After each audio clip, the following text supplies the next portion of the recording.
Orúkọ mi ni Blessing Ọbáníyì. Kí ni purple ní Yorùbá? Mi ò mọ̀. Kí ni blue ní Yorùbá?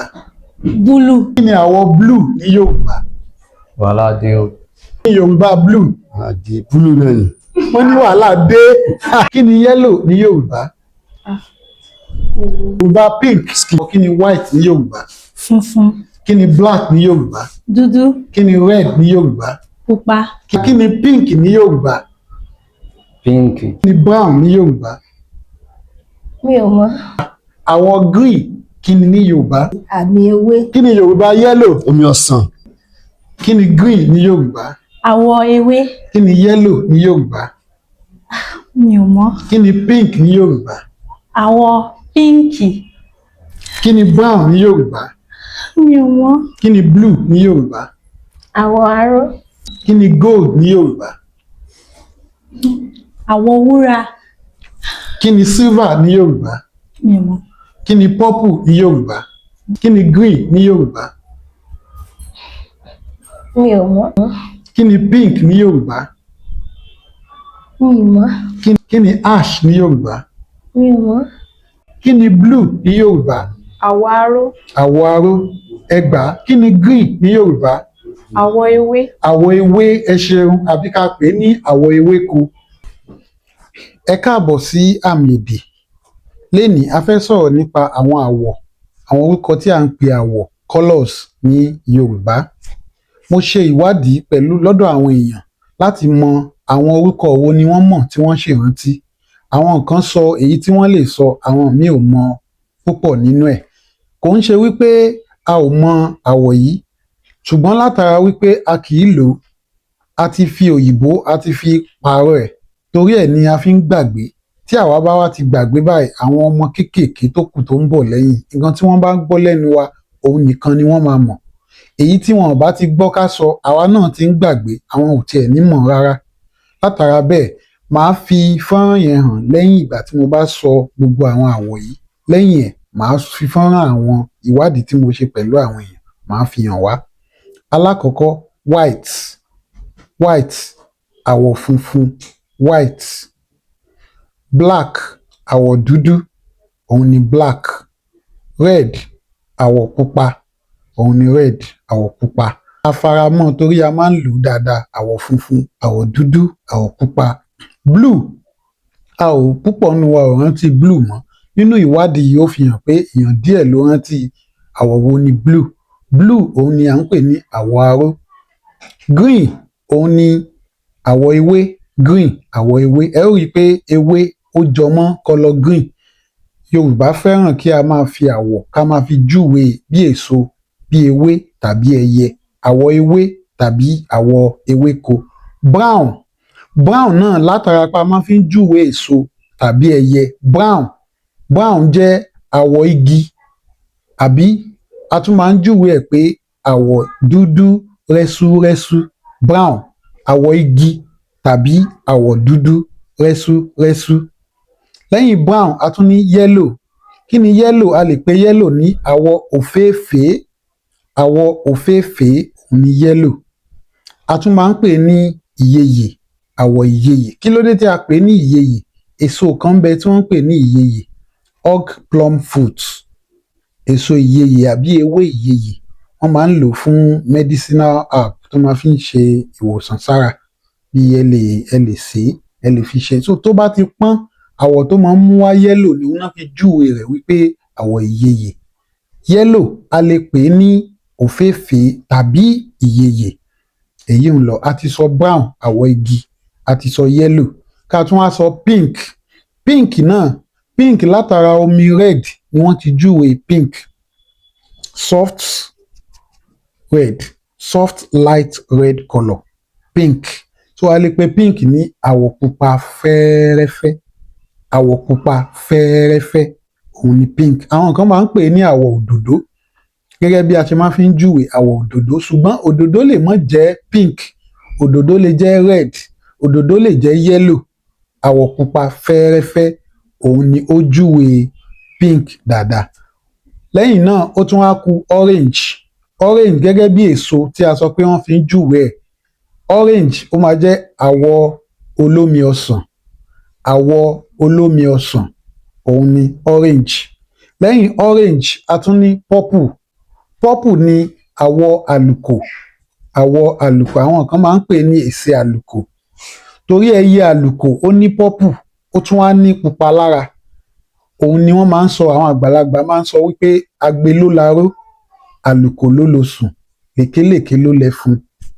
Tí ẹ bá rántí ní kéékèèké tí a bá rí ẹyẹ funfun lèkélèké tó ń lọ, a máa ń kọ orin léke léke bùnmi ló ka, ó mú dúdú lọ, ó mú pupa bọ̀ wálé. Àwọn míì á sọ wípé lóka bùnmi ló ka.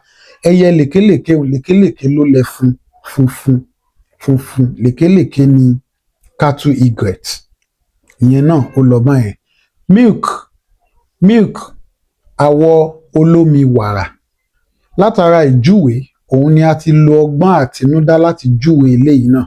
Torí tí a ò bá fẹ́ sọ òyìnbó, tí a bá fẹ́ júwe fún Yorùbá tí a sọ, kò sẹ́ni tí a bá máa sọ fún pé àwọ̀ olómi wàrà tí ò ní mọ̀ pé color milk color òun ni. Tí ẹ bá fún omi wàrà láti ọmú ẹran, ẹ ó rí i pé ó jọmọ́ color milk, àwọ̀ olómi wàrà, milk color bó ṣe jẹ́ nìyẹn.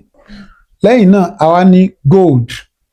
Níbi gold àwọn ìran irin oríṣiríṣi ó ní orúkọ tí Yorùbá fi ń júwe ẹ̀ náà. Látara ẹ̀ ní gold.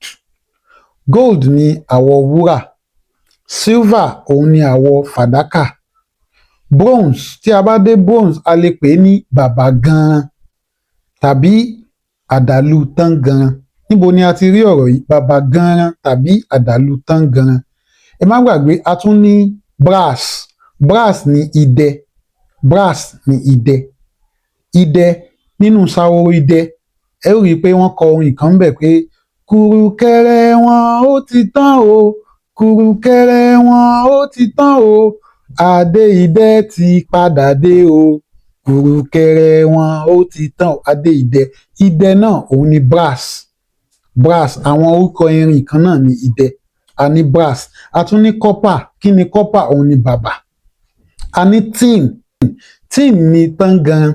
Tí a bá fẹ́ júwe bronze òun ni wọ́n fi pè é ní àdàlù tángànran àbí wọ́n pè é ní Babagaran. In tó fún wa ní bronze òun ni tí a bá pa copper àti tin papọ̀. Copper jẹ́ bàbà, tin ó jẹ́ tángànran.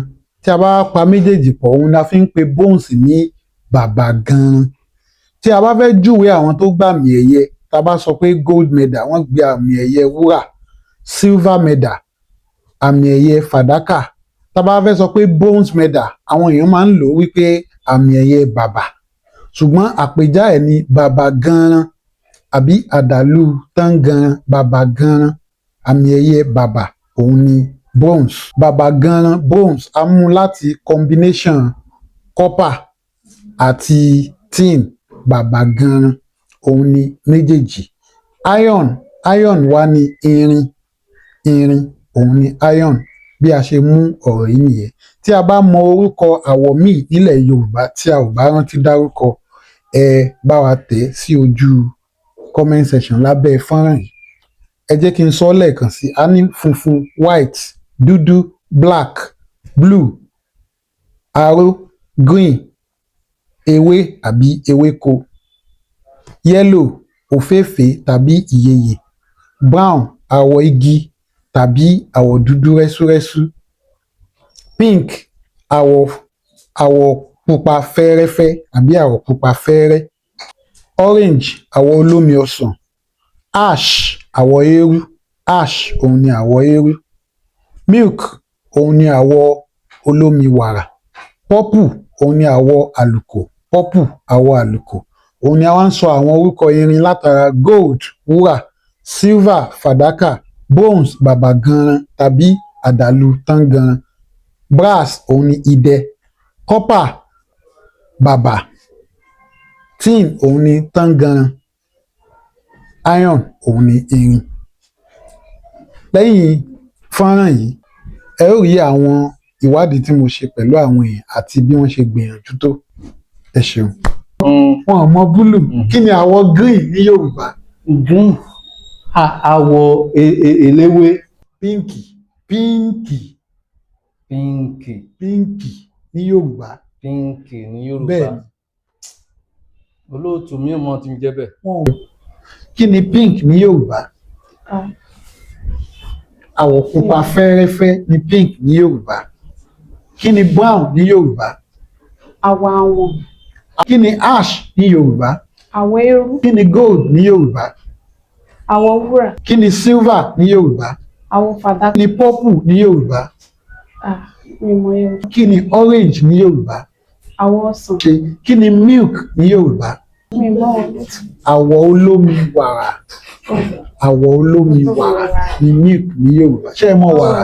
Wàrà ewu bí àwọ̀ ẹ̀ ṣe rí gẹ́gẹ́ bí orange bó ṣe jẹ́ àwọ̀ olómi ọsàn. Kí ni yellow ní Yorùbá? Kí ni Yorùbá green? Àwọ̀ ewé. Àwọ̀ ewé tàbí àwọ̀ ewéko. Yellow, àwọ̀ òféèfé òun ni yellow. Omi ọsàn, àwọ̀ olómi ọsàn ni orange. Okay. Kí ni Yorùbá? Wọ́n ní kí n skip. Yorùbá pink wọn ò mọ̀. Àwọ̀ pupa fẹ́ẹ́rẹ́fẹ́. Kí ni Yorùbá brown? Brown carton ni. Wọn ò mọ̀ brown. Yorùbá brown àwọ̀ dúdú rẹ́súrẹ́sú. Okay. Kí ni Yorùbá ash? Ash. Àwọ̀ eérú. Àwọ̀ eérú. Ẹ ṣeun. Ẹ ṣeun. Kí ni Yorùbá gold? Wúrà. Àwọ̀ wúrà. Ẹ ṣeun. Kí ni Yorùbá silver? Fadaka. Àwọ̀ fàdákà. Ẹ ṣeun. Kí ni Yorùbá purple? Purple náà ni. Ẹ ṣeun. Wọ́n ní purple náà ni. Purple kọ́. Ẹ já fìyẹn pamọ́ sínú comment section. Ẹni tí ó bá mọ̀ kó tẹ̀ síbẹ̀ fún wa. Ẹ ṣeun. Mo ń sáré. Check stop. Ẹyin kò. Ṣeun. Kí ni yellow ní Yorùbá? Olomi. Kí ni brown ní Yorùbá? Àwọ̀ dúdú rẹ́súrẹ́sú. Ẹ ṣeun mà. Kí ni ash ní Yorùbá? Àwọ̀ eérú. Ẹ ṣeun.